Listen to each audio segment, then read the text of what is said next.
Yun, magandang araw po sa inyo lahat. Welcome po sa Makapili TV.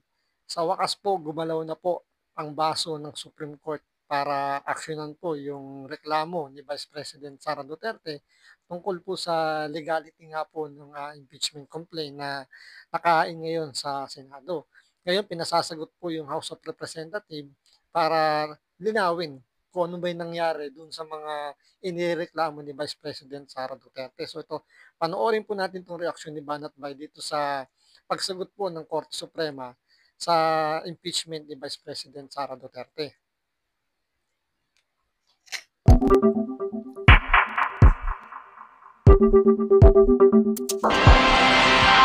Pinagpapaliwanag ng Korte Suprema ang Kamara at Senado kaugnay ng prosesong pinagdaanan ng impeachment complaint laban kay Vice President Sara Duterte.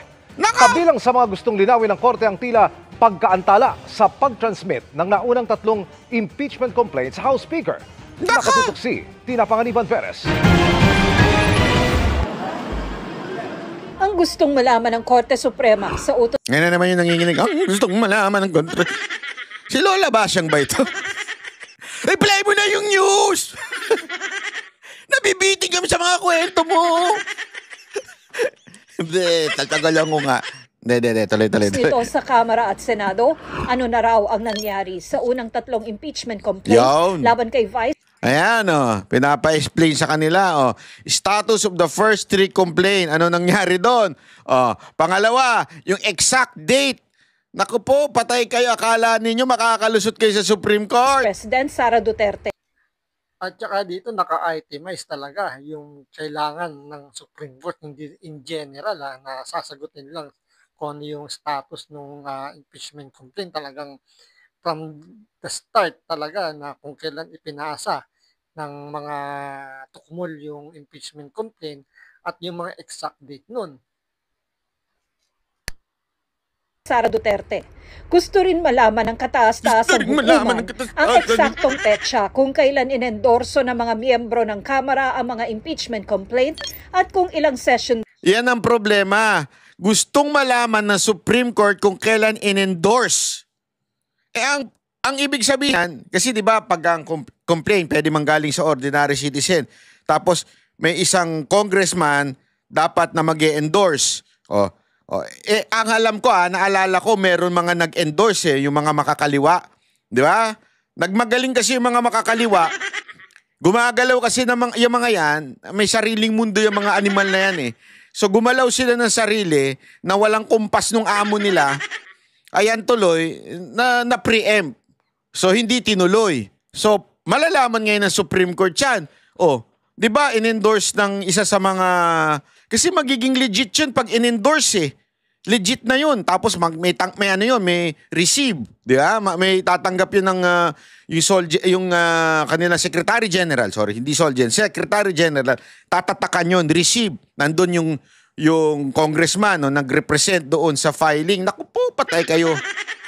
Basyo kayo. Wala. Sabi ko sa inyo, basura lalabas tong impeachment nato. Days ang lumipas bago na-transmit ang mga ito sa Speaker of the House. Sa dokumentong nakalap ng GMA Integrated News Research. Ayan nyo. Di ba? Yan yung mga una eh. Yan. Bida-bida kasi kayo. Yari kayo ngayon. Makikitang December 2, 2024 ang nakastamp na petsa nang inendorso ang unang impeachment complaint. December. Naunahan na kayo ng GMA. Hindi, yung sagot yan yung hinihingi ng sagot ng Supreme Court eh. Di ba? May stamp. Ibig sabihin, may nag-endorse na congressman na kasama na. December 2 una, December 4 yung pangalawa. 2024 naman, ang Kung tutusin nyo, hindi na kailangang pasagutin ng Supreme Court itong mga House of Representatives. Manood na lang siya ng balita sa mainstream media, sa mga vloggers. Andun na yung sagot na kailangan nila.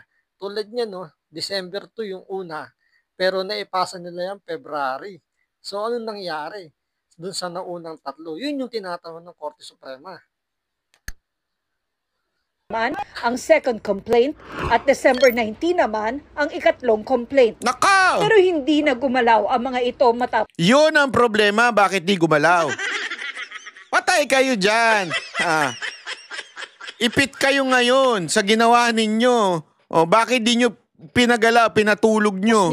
Hanggang sa umarang Kada sa plenaryo ang fourth complaint noong February 5, 2025 Nako kung po. kailan din na-impeach si VP Sara. Is there any Nako. objection? The chair hears none. The motion is approved. Ang unang tatlong reklamo, ipinag-utos namang i-archive na.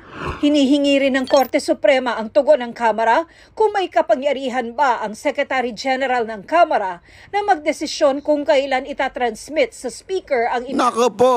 O, ayan. Bakit daw inipit ng, tingnan nyo ha, bakit inipit ng Secretary General? Kaya itong Secretary General, nilaglag naman yung mga congressman. Kasi iyan na yung tanong eh. Oh, kung na-endorso doon sa Secretary General, na-receive, may tatak, nandun yung congressman, may tatak, bakit hindi tinransmit ng Secretary General going to the Speaker, which is, it says immediately, i-transfer mo. As soon as nakuha mo, immediately, magkaiba yung immediately kahit dito, kinukumpara niya daw immediately doon sa forthwith. Magkaibang immediately sa forthwith. Ang forthwith sa pinakamabilis na panahon. Okay? Parang ASAP yun. As soon as possible. Oh, parang ganun yun. Ang immediately, agad-agad. Ngayon na. Wala nang kailangan pagkakuha mo, bigay. Oh. Ang problema, eto. impeachment complaints at Alam ko ang sagot ng Banat Bay, bakit hindi ipinasa agad ng Secretary General.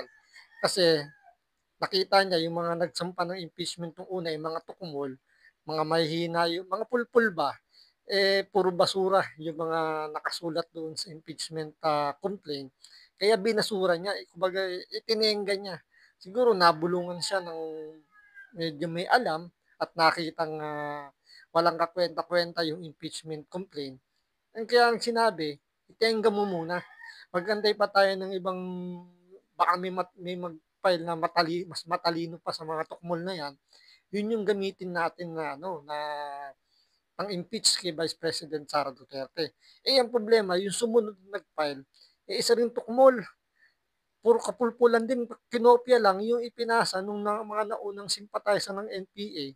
Kinopya lang nitong pangalawa, yung ipinasa ngayon kay Secretary General. Ngayon, nung nakita siguro niya na, bakit ganito parehas lang yung ipinasa, parehas lang yung impeachment complaint, parang nangopya lang to, parang kinopya lang yung kabubuhan nung nauna. So, hindi niya ulit tinanggap. So, siguro may bumulong na naman ng pangatlo, na siguro hintayin mo yung pangatlo, baka yun matinutino na. Nangyari, kinopya rin yung nauna. So, nagkopyahin lang yung tatlo. Kinopya yung impeachment complaint ng mga sympathizer ng NPA, tapos yung nanggaling sa Dilawan na nag-file din, kinopya lang din ng kinopya. Kaya ginawa, ibinasura, yung pang-apat yung ginamit. at kung may otoridad ang Secretary General na tumangging i-transmit ang mga ito. Kinumpirma ni House Secretary General Reginald Velasco na natanggap nila ang notice mula sa Nako! Korte Suprema kahapon at nabasa na ito ng ilang House Impeachment Prosecutor. Ayon sa tagapagsalita ng Kamara, isinangguni na nila ito sa Office of the Solicitor General at sisiguruhin may isusumitin nila ang tugon sa loob ng panahong itinakda ng Korte Suprema. Nang tanungin si Velasco kung bakit hindi niya agad trinansmit, Eto na. Bakit di niya tinransmit? Tingnan nyo, laglagan na po sila ng panty. Naglaglagan na po sila. ang unang tatlong impeachment complaints, sagot niya, Hindi kasi nga nagpahintay yung mga ibang congressman, di ba? Yo, nilaglag na. Hindi kasi nga nagpahintay yung ibang congressman Gago! Oh, bawal po yan. Na huwag munang i-refer kay speaker kasi nga meron pa silang complaint na mas maraming mag-endorse. They requested Nako. Banat ba, masisisi mo ba? Kung nabasa niya yung complaint, puro basura lang, natural, susunod siya doon sa utos ng mga congressman. Siyempre, mas mataas ang posisyon, at saka baka binigyan na siya ng instruction ni Tambaluslos na mag-antay pa dahil nga yung tatlong nagpasa puro mga pulpul, pag-aaralan pa nila kaya inabot ng ganyan. Pero yung paliwanag niyang may inantay pa, sablay yun dun sa immediately na nakalagay sa sa rules sa pagpapasa ng impeachment. Requested me na maghintay lang for another complaint which will be endorsed by the required. So, alam mo, patay sila dito. Ito ngayon, sa GMA, umamin na talagang pinigilan yung first and second and third. This is an evidence na talagang hindi tama yung prosesong ginawa nila. And they were questioned by the Supreme Court. Naku po, palakpakan. Yari.